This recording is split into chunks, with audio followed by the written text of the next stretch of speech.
فأعوذ بالله من الشيطان الرجيم بسم الله الرحمن الرحيم ويحبونه ويحبونه.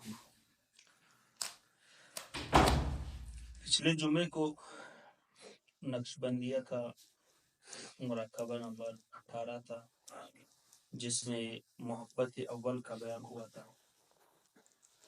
تو یہ اسی سلسلے میں مراقبہ نمبر 19، اس میں محبت دوئم کا بیان ہے. جس طرح محبت اول ہم وہ مراقبہ کرتے تھے لطیفہ نفسی پر، اسی طرح یہ جو مراقبہ محبت دوئم ہے یہ بھی مراقبہ ہوتا ہے لطیفہ نفسی پر. اس کی نیت یہ ہے کہ فیض میں آید ذات بے چون کہ اصل اسماء و صفات. یہاں پر 3 دفعہ اصل. پچھلے جمعے کو جو محبت اول تھا اس میں 2 دفعہ اصل، 3 دفعہ اصل. یعنی یہ فیض آ رہا ہے اس ذات کی طرف سے جو ذات بے چون ہے، بلا کیف ہے، اس ذات کی طرف سے جو کہ اصل ہے کس کا؟ اسماء و صفات، اعتبارات اور شیونات، ان تینوں کا اصل ہے. اس وجہ سے 3 دفعہ کا ہے اصل اسماء و صفات. تو جیسے کہ پہلے بھی بتایا گیا کہ ایک ہوتا ہے اصل، دوسرا ہے اس کا ذل، سایہ، فرع بھی اس کو کہتے ہیں. جس کا مثال بھی میں نے سمجھایا تھا کہ دیکھو یہ جو سورج ہے یہ سورج اصل ہے جو بے اختلاف روایات چوتھے یا چھٹے آسمان پر ہے سورج. تو بعض روایات میں چوتھے آسمان پہ، بعض روایات چھٹے آسمان پہ موجود ہے. تو یہ اصل ہے. اب یہاں پر اس کی جو روشنی آ رہی ہے، کرنیں آ رہی ہے، اب یہاں پر اگر ہم شیشے میں دیکھیں تو شیشے میں جو ہمیں نظر آ رہا ہے جو گول ٹکی، وہ جو ہے اس کا ذل ہے. اصل کہاں ہے؟ اصل اوپر ہے، یہ اس کا ذل ہے. پھر دوسرا شیشہ رکھو، اس میں بھی یہی سورج آپ کو دو، وہ پھر ذل کا ذل ہے. وہ کیا ہے؟ ذل کا ذل ہے. پھر تیسرا شیشہ رکھو، پھر وہ ذل کا ذل ہے، یعنی ذل سائے کے سائے کا سایہ ہے. تو یہاں پر بھی اسی طرح ہے. اصل جو ہے وہ اللہ کی ذات ہے، پھر اس کی جو ذل ہے ان میں سے سب سے پہلے نمبر پر اسماء و صفات ہے، دوسرے نمبر پر اعتبارات ہے، تیسرے نمبر پر پھر کیا ہے؟ شیونات ہے. اب یہ جو اللہ پاک کی طرف سے جو فیض آ رہا ہے، اعتبارات، اسماء و صفات، اعتبارات اور شیونات کے پردوں میں ہماری طرف یہ فیض آتا ہے. یعنی یہ سارے پردے ہم کراس کرتے ہیں پھر اللہ پاک کی طرف پہنچتے ہیں. اللہ پاک کی ذات کی طرف جب ہم پہنچتے ہیں تو یہ سارے پردوں کو ہم نے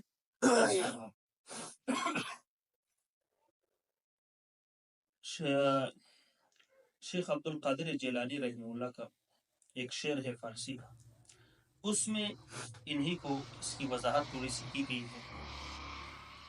وہ یہ ہے کہ بے حجابانہ درآ بے حجابانہ درآ از در کاشان ماں کی کس نیست بجز عشق تو در خانہ ماں. یعنی اللہ پاک سے کہہ رہے کہ اللہ آپ جو ہیں بغیر پردے کے آ جائے میرے گھر میں، میرے گھر کے دروازے پہ آپ بغیر پردے کے آ جائے، اس لیے کہ کس نیست بجز عشق تو در خانہ ماں، میرے گھر میں آپ کی عشق کے علاوہ اور کوئی چیز ہی نہیں، تو لہٰذا پردے کی ضرورت ہی نہیں ہے. اور اگلے شعر میں فرماتے ہیں فتنہ انگیز مشو، فتنہ انگیز مشو کاکل مکشا، فتنہ انگیز مشو کاکل مکشا. اور کہ تاب زنجیر ندارد دل دیوانہ ماں. یعنی اللہ پاک صرف مخاطب ہیں، فرماتے ہیں کہ آپ جب ہمارے گھر آتے ہوں تو یہ جو زلفے ہیں، جس طرح ایک محبوب دوسرے محبوب کو مخاطب کرتے کہ محبوب جب آپ ہمارے گھر آتے ہو تو آپ کی جو زلفے ہیں اس کو مت کھولو، زلفوں کو جو ہے چہرے پر مت بکھیرو، اس لیے کہ اس زلفوں کی وجہ سے پھر آپ کا رخ اور آپ کا چہرہ مجھے نظر نہیں آتا. مجھے فتنے میں مبتلا مت کرو، اپنے زلفوں کو مت کھولو، اس لیے کہ اگر آپ زلفوں کے پیچھے اپنے چہرے کو چھپاؤ گے تاب زنجیر ندارد دل دیوانے ماں، جو میرا دیوانہ دل ہے وہ جو ہے زنجیر میں اگر آپ اس کو گرفتار کر لو تو وہ جو ہے اس کو بھی پھر جو ہے برداشت نہیں کر سکتے.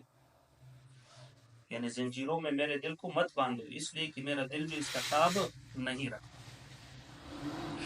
تو یہاں پر اگر کوئی اس شعر کو سنے کوئی عام بندہ تو یہ کہتے ہیں کہ شیخ عبد القادر جیلانی بھی عشق میں مبتلا تھا، عشق مجازی، یعنی اپنے محبوب کے بارے میں اس طرح کے شعر کہہ رہے کہ میرے گھر میں جب آؤ گے تو بغیر پردے کے آ جاؤ، اور پھر جب آؤ گے تو مجھے آزمائش میں مبتلا مت کرو، اس لیے کہ آپ کی جو زلفیں ہیں یہ آپ کے چہرے کو چھپاتے ہیں، جو میرا دل دیوانہ دل ہے وہ اس کو برداشت نہیں کر سکتا. ڈائریکٹ میں آپ کی دیدار زیارت کرنا چاہتا ہوں.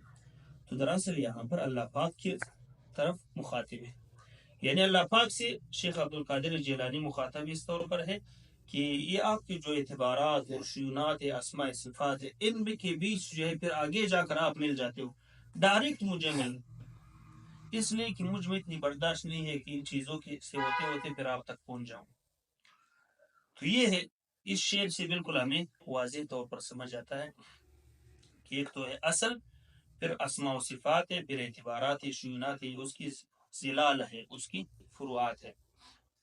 تو سالک جب یہ مراقبہ طے کرتا ہے تو وہ سب سے پہلے شیونات میں چلا جاتا ہے، پھر اس کے بعد اعتبارات، پھر اس کے بعد اسماء و صفات، پھر اللہ تعالیٰ کی طرف وہ پہنچ جاتا ہے. اس کے بارے میں شیخ مجدد الفسانی رحمہ اللہ فرماتے ہیں کہ یہ جو سالک یقین اس دنیا میں داخل ہوتا ہے اعتبارات، شیونات اور ان چیزوں میں، اسماء و صفات میں، کہتے ہیں اگر اللہ پاک اس کو نکالے تو نکل سکتا ہے. اللہ پاک کی فضل کے بغیر اگر اس کو حضرت نوح علیہ السلام کی عمر بھی مل جائے تب بھی ان کو طے نہیں کر سکتے. اتنی بڑا دنیا بہت اس میں جو ہے اللہ پاک نے رموز اور اسرار رکھے. تو شیخ عبد القادر جیلانی رحمہ اللہ بھی ان اشعار میں یہ فرماتے ہیں کہ ڈائریکٹ جو ہے مجھے اپنا وصل عطا کر، ان پردوں کے پیچھے سے جو ہے میں برداشت نہیں کر سکتا. تو اس کو کہتے ہیں محبت دویم. اب اس کی نیت جو ہے کہ فیض میں آیت از ذات بے چون کہ اصل اسماء و صفات است کہ دوست میں دارت مرا، اس ذات کی طرف سے ہے یہ فیض جو مجھے دوست رکھتا ہے، جو مجھ سے محبت کرتا ہے. وہ ذات کیا ہے؟ مجھ سے محبت کرتا ہے. ومن دوست دارم اورا، اور میں بھی ان سے محبت کرتا ہوں. بمفہوم این آیا ویحبہ ویحبونہ ویحبونہم، کہ اللہ پاک جو ہے بندوں سے محبت کرتا ہے اور بندے اللہ پاک سے کیا کرتے ہیں؟ محبت کرتا ہے. یہ فیض کہاں پہ آ رہا ہے؟ خاص بلطیفہ نفسی مرا، میرے لطیفہ نفسی پر جو ہے یہ فیض میں یہاں پر جذب کر رہا ہوں بواسطہ کبار رحمہ اللہ، پیران کبار کی واسطے سے یہ فیض میں یہاں پر سمو رہا ہوں اور یہاں پر میں جذب کر رہا ہوں. تو یہ ہے مراقبہ نمبر 19. تو اس کا نیت ایک دفعہ پھر سماعت فرمائے اردو میں کہ اللہ پاک کی طرف سے فیض آ رہا، وہ اللہ جو مجھ سے محبت کرتا ہے اور میں ان سے محبت کرتا ہوں. دلیل یہ آیات ہے یحبونہ ویحبونہم، یہ آیات دلیل ہے. اور یہ فیض کہاں پہ آ رہا ہے؟ میرے لطیفہ نفسی پر. کس کے واسطے سے؟